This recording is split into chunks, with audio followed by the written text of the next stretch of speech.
UAE embassy attestation आपके Indian documents को UAE में इस्तेमाल करने के लिए बहुत जरूरी है। यह प्रोसेस आपके डॉक्यूमेंट्स की असलियत चेक करता है। यह कंफर्म करता है कि आपके डॉक्यूमेंट्स पे जो सील और सिग्नेचर हैं वो असली है। यह कई चीजों के लिए जरूरी है, जैसे कि एम्प्लॉयमेंट वीजा, बिजनेस सेटअप और फैमिली वीजा। अटेस्टेशन के बिना आपके डॉक्यूमेंट्स यूएई में मान्य नहीं होंगे। UAE embassy attestation UAE authorities के लिए एक प्रूफ का काम करता है। यह उन्हें भरोसा दिलाता है कि आपके डॉक्यूमेंट्स लीगल हैं। इस प्रोसेस में कई स्टेप्स और अथॉरिटीज शामिल होती है। हर अथॉरिटी आपके डॉक्यूमेंट्स को वेरीफाई करने में अपना रोल प्ले करती है। इस प्रोसेस को पूरा करने से आपके डॉक्यूमेंट्स को यूएई में लीगल मान्यता मिल जाती है। कई तरह के डॉक्यूमेंट्स को यूएई में दिखाने से पहले अटेस्टेशन की जरूरत होती है। ये डॉक्यूमेंट्स पर्सनल, एजुकेशनल और कमर्शियल हो सकते हैं। पर्सनल डॉक्यूमेंट्स में बर्थ सर्टिफिकेट, मैरिज सर्टिफिकेट और एक्सपीरियंस सर्टिफिकेट शामिल हैं। इन डॉक्यूमेंट्स का अटेस्टेशन अक्सर वीजा एप्लीकेशन या फैमिली मैटर्स के लिए जरूरी होता है। एजुकेशनल डॉक्यूमेंट्स जैसे डिग्री, डिप्लोमा और मार्कशीट का भी अटेस्टेशन जरूरी होता है। ये उन लोगों के लिए खास तौर पर जरूरी है जो यूएई में जॉब या हायर एजुकेशन चाहते हैं। कमर्शियल डॉक्यूमेंट्स में बिजनेस से जुड़े कई पेपर्स होते हैं। इनमें इनकॉर्पोरेशन सर्टिफिकेट, बोर्ड रेजोल्यूशन और पावर ऑफ अटॉर्नी डॉक्यूमेंट्स शामिल हो सकते हैं। इन डॉक्यूमेंट्स का अटेस्टेशन उन कंपनीज के लिए जरूरी है जो यूएई में अपना बिजनेस शुरू करना या चलाना चाहती है।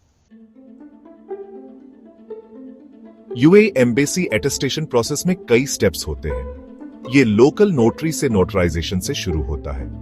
ये स्टेप डॉक्यूमेंट की असलियत और आपके सिग्नेचर को वेरीफाई करता है।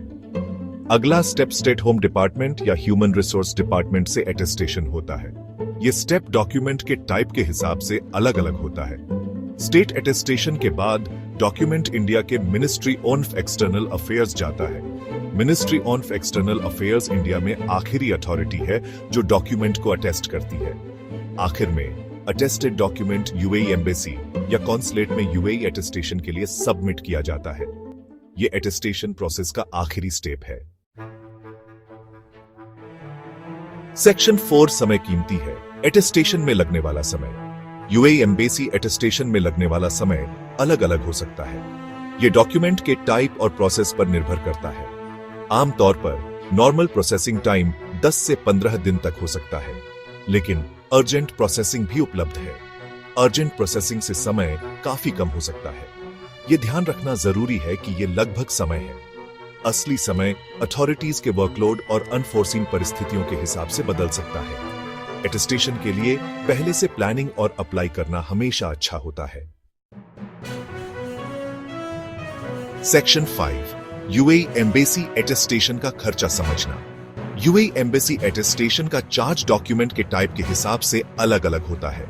पर्सनल डॉक्यूमेंट्स का चार्ज कमर्शियल डॉक्यूमेंट्स के मुकाबले कम होता है। अर्जेंट प्रोसेसिंग के लिए एक्स्ट्रा चार्ज लग सकता है। अटेस्टेशन सर्विस प्रोवाइडर से चेक करना बेहतर है। याद रखें कि ये चार्ज बदल सकते हैं। यूएई एम्बेसी या कॉन्सुलेट से लेटेस्ट फीस कंफर्म करना जरूरी है। सेक्शन 6 आसान अटेस्टेशन एक्सपीरियंस के लिए मदद लेना। यूएई एम्बेसी अटेस्टेशन प्रोसेस मुश्किल लग सकता है, लेकिन ऐसा होना जरूरी नहीं है। कई प्रोफेशनल अटेस्टेशन सर्विसेज इस प्रोसेस में आपकी मदद कर सकती हैं। ये एजेंसीज अटेस्टेशन की बारीकियों को अच्छी तरह जानती है और आपकी तरफ से सब कुछ हैंडल कर सकती है। अगर आपको यूएई एम्बेसी अटेस्टेशन की जरूरत है, तो किसी अच्छे अटेस्टेशन सर्विस प्रोवाइडर से संपर्क करने में संकोच न करें। वो आपको प्रोसेस में गाइड करेंगे, आपके डॉक्यूमेंट्स सही हैं ये सुनिश्चित करेंगे और किसी भी देरी से बचने में आपकी मदद करेंगे। एक स्मूथ और सक्सेसफुल अटेस्टेशन एक्सपीरियंस का आपका सफर एक कदम से शुरू होता है। अभी किसी भरोसेमंद अटेस्टेशन